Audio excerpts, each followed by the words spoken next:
Rreth 350 punësuar në drejtorin për udhëheqjen e librave AM kanë paralajmëruar se nesër do të bojkotojnë punën.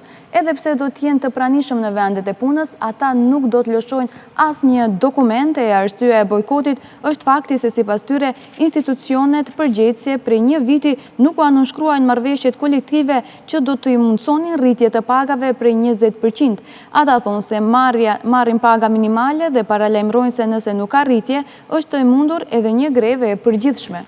Вработените донеса одлука утре, значи вторник, вработените ќе бидат на своите работни места, меѓутоа нема да работат, нема да се издаваат никакви документи, никакви решенија, одлуки, било што они се надлежни да ги издаваат. Ние како управа сме една од најбитните управи, без изводи, без запишување на бракови, на умрени, ништо не може да се случува, дури граѓаните не можат и кредити да земат ако немат венчаница или извод.